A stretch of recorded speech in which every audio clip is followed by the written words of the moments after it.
I am candidate 451, and I'm announcing my campaign for president for 2028.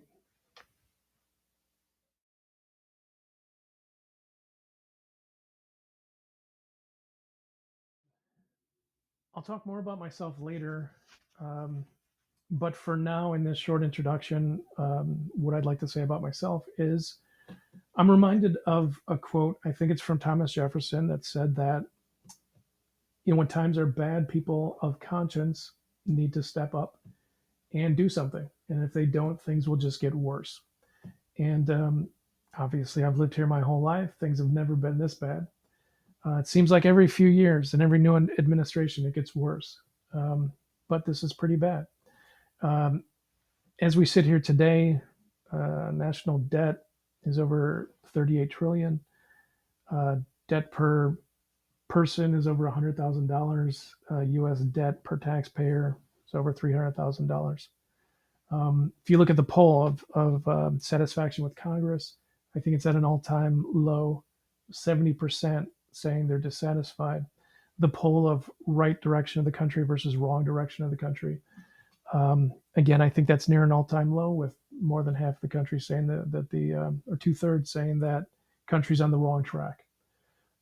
Obviously, there's a problem here. I'm stepping up as an independent candidate by design, no party affiliation, and I hope other people step up with their ideas as well. And what I want to do here is talk about what I perceive the problem to be and what my plan would be to solve it. And that's what I want to talk about as we walk through this.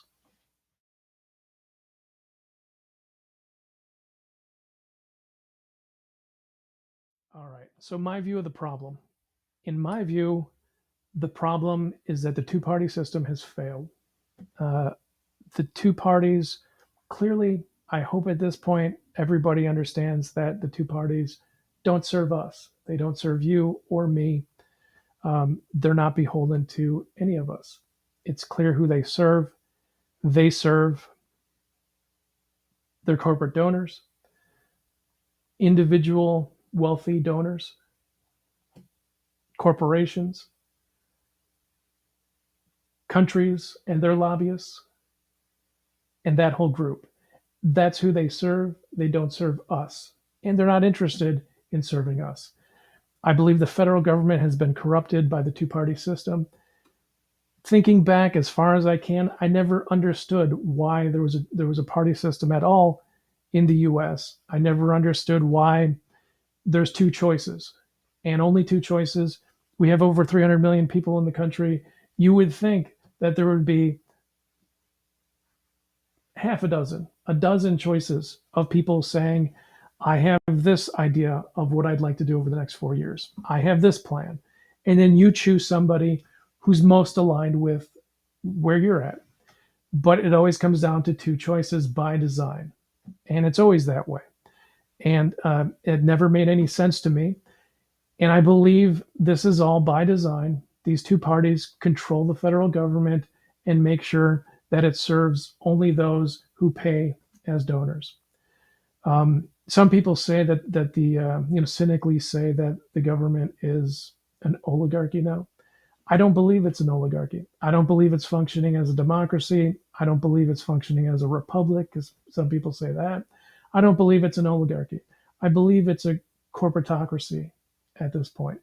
It serves corporations, various large corporations, defense, energy, healthcare, pharmaceuticals. It serves those. It serves individual donors and their interests, and it serves international donors and countries who send their lobbyists to get their cut of things and get what they want. But nowhere on that agenda is you or I. And the question comes up, how did we get here? And to me, I think we got here in three steps. First, the two parties, by design, focus on fringe issues. One side focuses on issues over here that only play to this base and this side, and the other focuses on issues over here, knowing that they're not going to work on any issues in the middle that everybody wants addressed. That's the first thing they do is they purposefully focus on fringe issues. Second, they take turns and they say, "Oh, well, we don't control the government now. We're not in power, so there's nothing we can do. So those issues that are important to you, I'm sorry, we can't deal with those now. And even those fringe issues we can't work on because we don't control it." And then it flips. And then it flips. And then it flips. And they never somehow get around to focusing on any issues that anybody actually cares about. What they are able to do is focus on the issues that their donors care about. So that brings us to the third point. So first, they focus on these issues. Secondly, they somehow are never able to solve any of the issues that anybody cares about. And then the third and most important part is divisiveness. They make sure that with these fringe issues, they keep everybody in the country at each other's throats, arguing over these fringe issues while we just ignore that any of the important issues that we all agree on are never addressed. And we ignore the elephant in the room that all the issues that are important to corporate donors and international interests are always catered to while we all sit here in silence. That's the problem.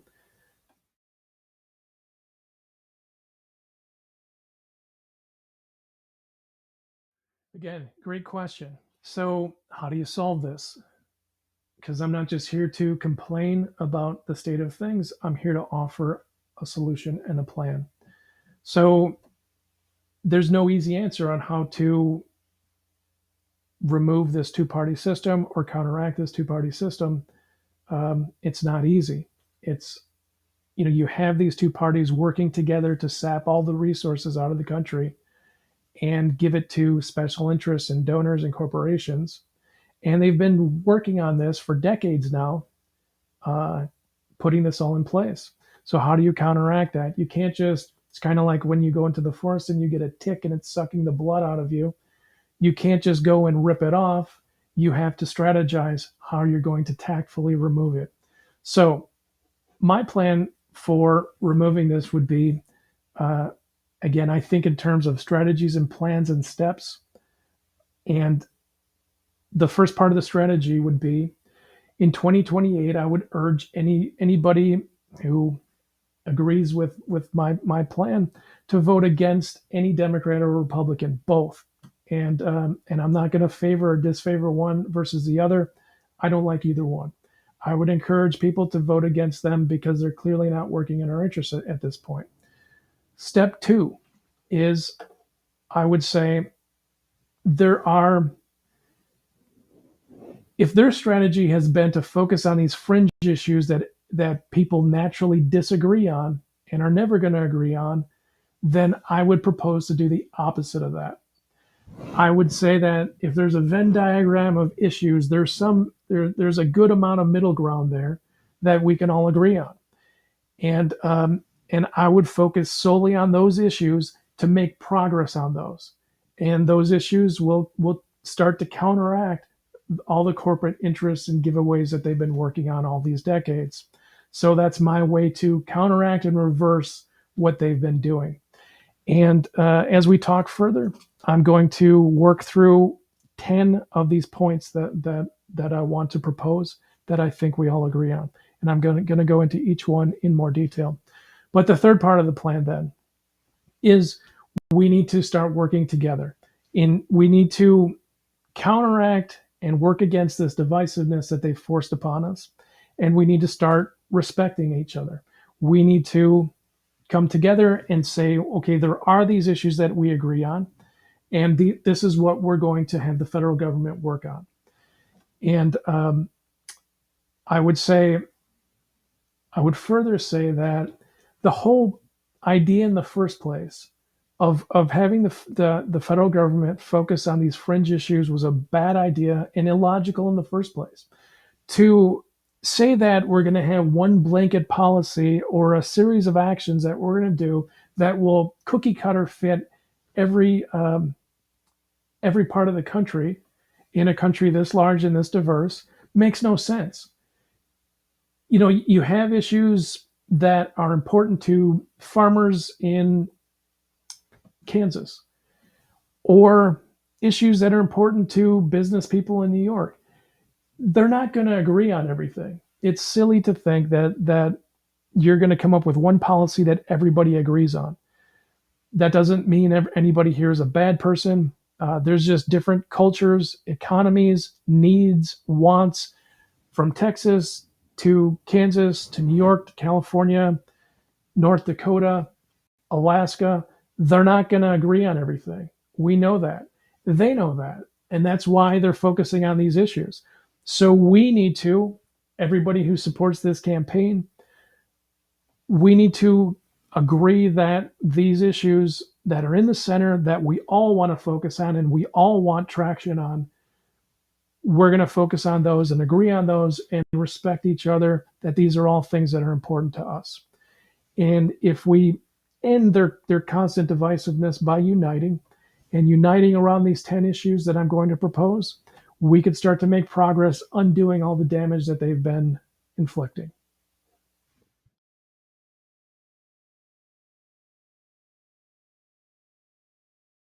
All right, so what next? Next, I want to talk a little bit more about myself. I want to give an overview of these 10 issues that I think, well, I'm virtually certain that these 10 issues that I'll talk about are things that we can all agree on, that we all have wanted to see happen for decades, um, and that we can all come together on and agree on. And then I want to present a plan for each one of those on how I would make that happen. Um, and I'll present those plans in more detail. If you like the spirit of the campaign, you like these issues, you want to see this happen, I encourage you to go to the website, read more about it, pass the links around, distribute the links, and let's try to get some interest going and make this happen.